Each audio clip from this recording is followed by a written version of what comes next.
দেখেন, খাবার ছাড়াও আপনি 20 থেকে 30 দিন বাঁচতে পারবেন, পানি ছাড়াও 7 থেকে 10 দিন বাঁচতে পারবেন। যেই খাবারটা ছাড়া আপনি 1.5 মিনিটে বেশি বাঁচবেন না সেটা হচ্ছে বাতাস।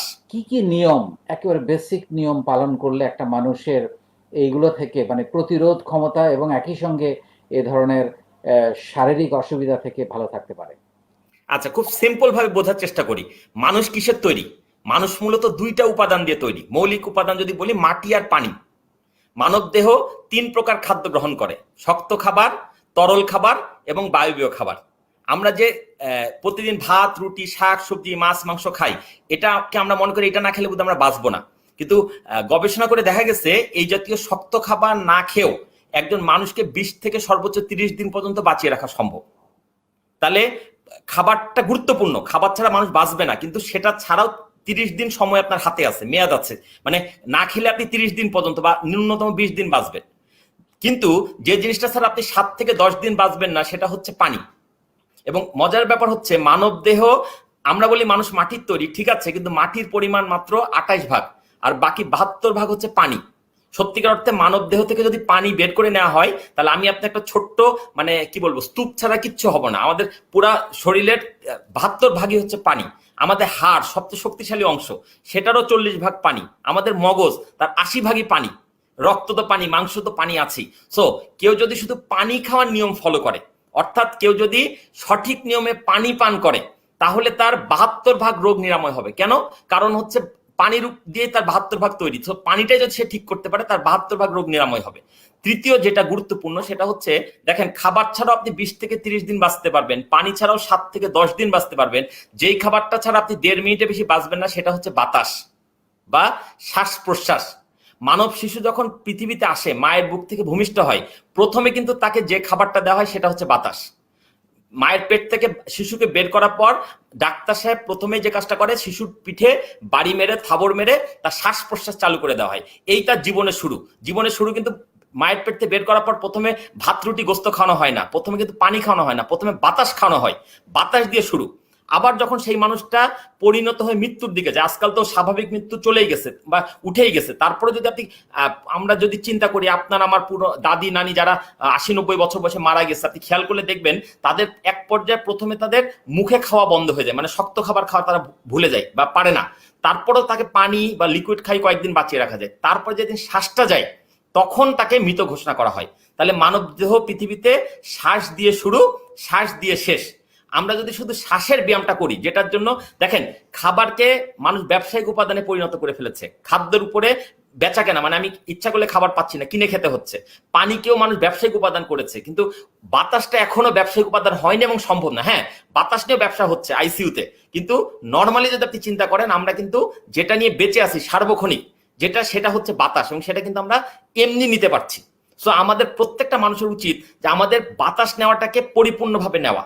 কিন্তু আমরা অধিকাংশ মানুষ, আপনি শুনলে হয়তো অবাক হবেন, যে আংশিক বাতাস নিয়ে, মানে ন্যূনতম যেটুকু না নিলে নয়, শুধু সেটুকু নিয়ে আমরা বেঁচে থাকি। আমাদের ভুলটা হচ্ছে এখানে যে আমরা ফুসফুসটাকে পর্যাপ্ত কাজে লাগাই না। আমরা ফুসফুসটা এখন তো করোনা ছাড়া নর্মাল সময়েও আমরা আমাদের ফুসফুসকে আংশিক কাজে লাগিয়ে আমরা বেঁচে থাকি।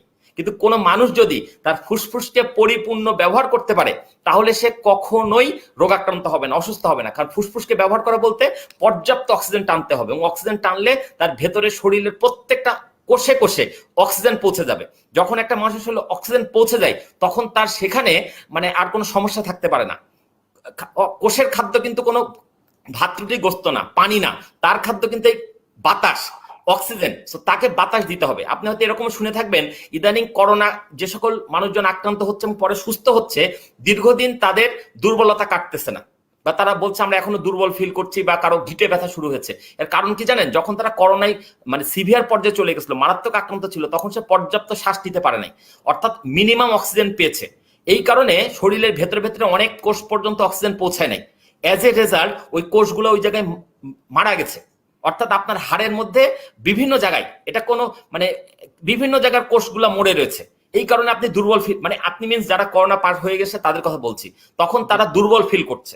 তো আমরা যদি আগে থেকে পর্যাপ্ত শ্বাস নিতাম, আমি কথাটা বারবার বলার চেষ্টা করি যে দিনের মধ্যে কয়েকবার লম্বা করে শ্বাস নিতে হবে, ধীরে ধীরে শ্বাস ছাড়তে হবে। এই কাজটা যদি আমরা করি, প্রথম নিয়ম হচ্ছে 6টা নিয়ম বলি। একটা হচ্ছে নাক দিয়ে শ্বাস নেন, নাক দিয়ে শ্বাস ছাড়েন। 2 নম্বর হচ্ছে নাক দিয়ে শ্বাস নেন, মুখ দিয়ে শ্বাস ছাড়েন। 3 নম্বর হচ্ছে ডান নাক দিয়ে শ্বাস নিয়ে বাম নাক দিয়ে ছাড়েন। ব্যাপারটা এরকম।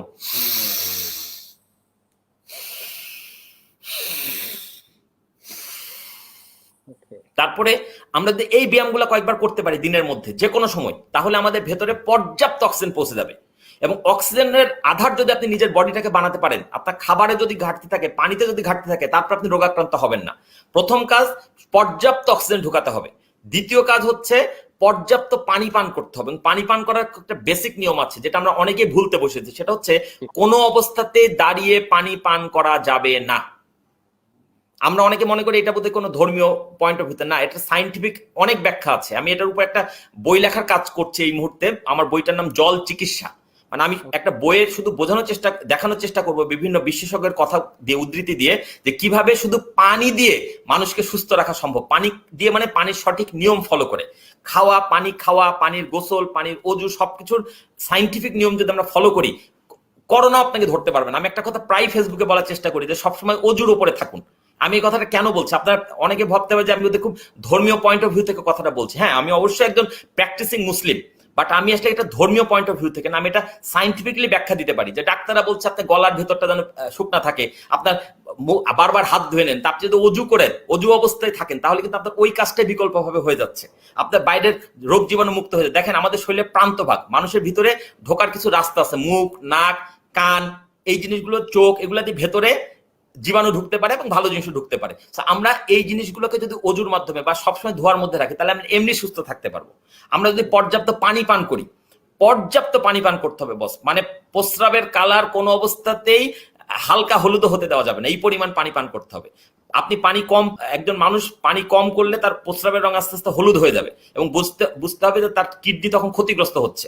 আমার শরীরটাকে ক্লিন করার জন্য আপনি দেখেন, আমরা একটু বাইরে ধুলাবালি লাগলে গোসল করে ফেলি, পরিষ্কার হয়, তাতে বাইরেটা পরিষ্কার হয়, কিন্তু ভেতরটা পরিষ্কার করার উপায় কি? একটাই উপায়, ওখানে কিন্তু সাবান দিয়ে আপনি ডলতে পারবেন না। ওখানে একটাই উপায়, সেটা হচ্ছে আপনি পর্যাপ্ত পানি পান করবেন। ওই পানিটা আপনার শরীরের ভিতরে ক্লিনজিং এর কাজ করবে। এবার আসি শক্ত খাবার। 3টা জিনিস বলেছি, একটা হচ্ছে বাতাসের কাজ করতে হবে, 2 নম্বর হচ্ছে পানি। পানি পানি পানে আপনি বলছিলেন বসে পানি পান করতে হবে, এছাড়া আর কোনো আরো এখানে আসলে অনেক ব্যাখ্যা আছে। প্রথম কথা হচ্ছে বসে পানি পান করতে হবে, প্রথম নিয়ম। দ্বিতীয় নিয়ম হচ্ছে পানিটা অবশ্যই 3 ঢোকে পান করতে হবে। মানে একবারে আমরা যে ঢেলে দেয় অনেক সময় গলায়, এই জিনিসটা খুব ভুল হয়। আমাদের পানিটাকে 3 ঢোকে আস্তে আস্তে, মানে প্রথমে আমরা না খাবার খাই, খাবারের মজাটা উপলব্ধি করতে পারি না। একটা কথা আছে এরকম, যে খাবার খাও পান করে, পানি খাও চিবিয়ে।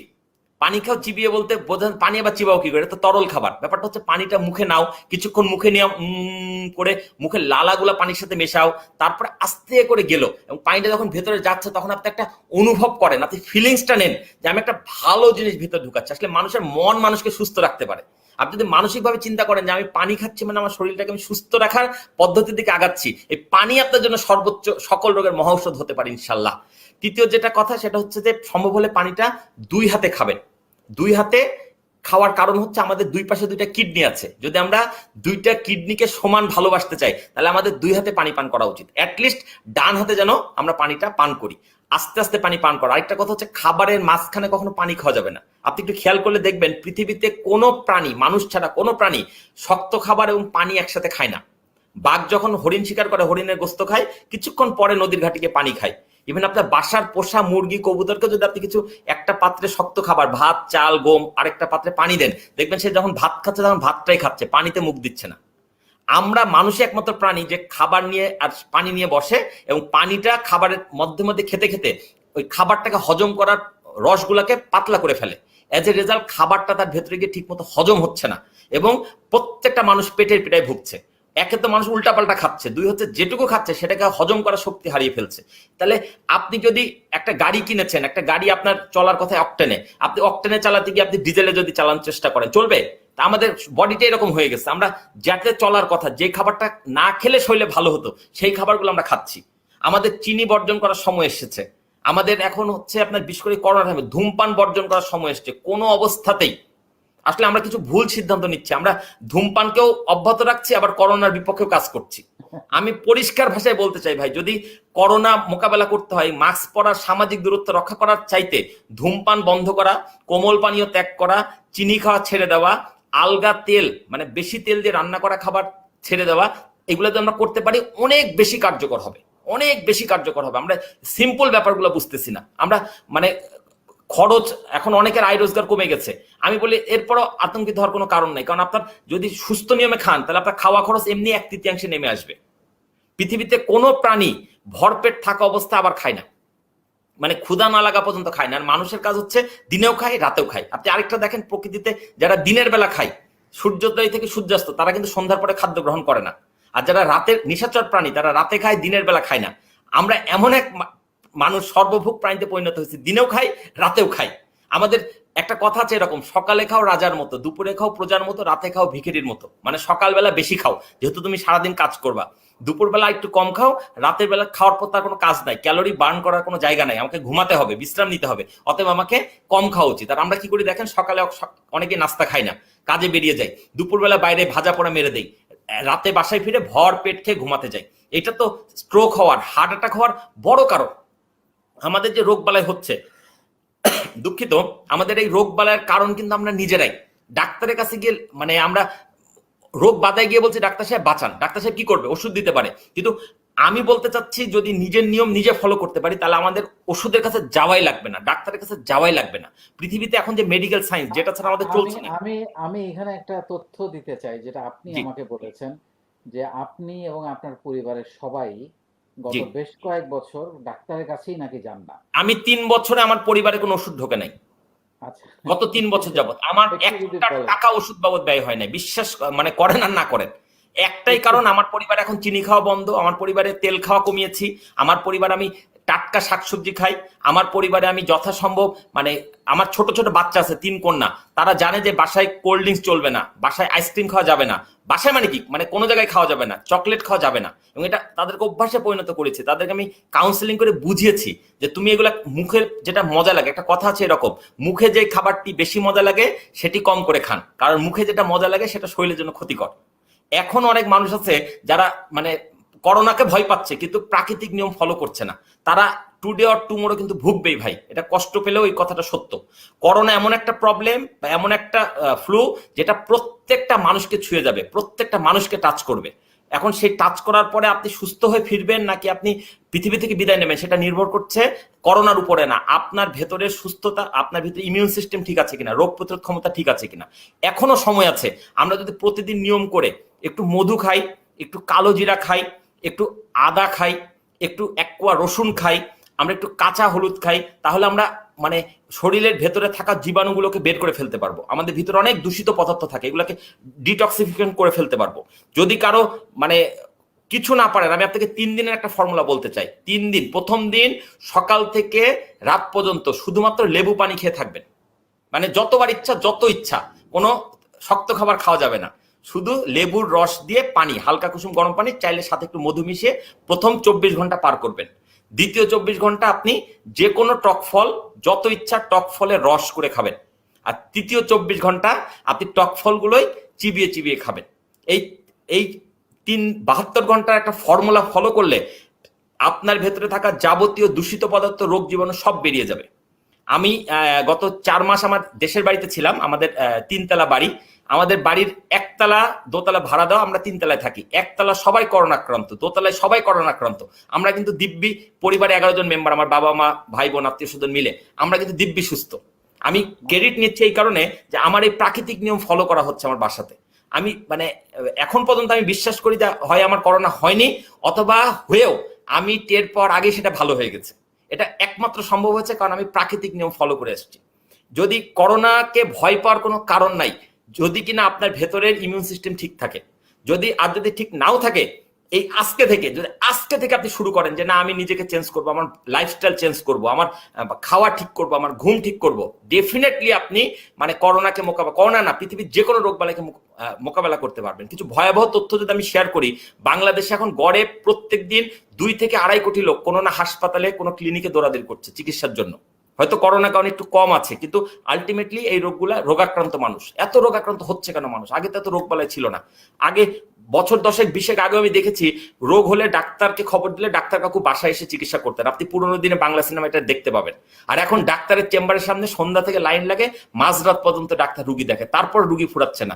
এত মেডিকেল কলেজ, এত হাসপাতালে পরে তো আমার রোগ কমে আসার কথা, কিন্তু দিনে দিনে মানে হাসপাতাল এবং রুগী ডাক্তারের চাইতে রুগীর সংখ্যা বহুগুণ বেড়ে যাচ্ছে। এটা কেন হচ্ছে? কারণ আমরা লাইফস্টাইলের প্রতি আমরা সচেতন না। আমরা মনে করছি যে টাকা কামালে বোধহয় সব হয়ে যাবে। টাকা আপনাকে সব দেবে না রে ভাই। আপনার মনের সুস্থতা জরুরি, মানসিক সুস্থতা জরুরি। আমি জানি এখানে অনেক মানুষ দেখছেন যারা ভবিষ্যতে বাংলাদেশে বড় উদ্যোক্তা হবেন, বড় শিল্প উদ্যোক্তা হবেন, এই দেশের শিল্পকে, এই দেশের ব্যবসা বাণিজ্যকে নেতৃত্ব দেবেন। তাদের জন্য একটা অনুরোধ ভাই, আপনি যা করছেন করেন, দয়া করে নিজের শরীরের যত্নটাকে নিজে নেন। এটা এমন একটা জিনিস, এটা অন্য কাউকে দিয়ে হবে না। এটা আপনি যদি মনে করেন যে আমি অনেক টাকার মালিক হবো, আমার শরীরে অসুখ হলে আমি সিঙ্গাপুর চলে যাবো, আমেরিকা চলে যাবো, ইউরোপ চলে যাবো, না। পৃথিবীর সেরা ডাক্তার, সেরা হাসপাতাল আপনাকে বাঁচাতে পারবে না যদি আপনার ভেতরের রোগ প্রতিরোধ ক্ষমতা আপনাকে পুনর্জীবন দান না করে, যদি আল্লাহ না বাঁচায় এবং যদি আপনার ভেতরের শক্তি ঠিক না থাকে। ইনার পাওয়ারকে চাঙ্গা করতে হবে। প্রত্যেকটা মানুষকে মৃত্যুর স্বাদ গ্রহণ করতে হবে। আমার কিন্তু মৃত্যুর বিরুদ্ধে লড়াই না। আমার কথা হচ্ছে মৃত্যু আছে, মৃত্যু পূর্ব নির্ধারিত, কিন্তু মৃত্যুর পূর্বক্ষণ পর্যন্ত সুস্থ থাকাটা আবার আল্লাহ নির্ধারণ করে দেন না, এটা আপনার কর্মফল নির্ভর করে। আমরা যেন প্রত্যেকটা মানুষ সুস্থ থাকতে পারি, সুস্থতার দাম দিই।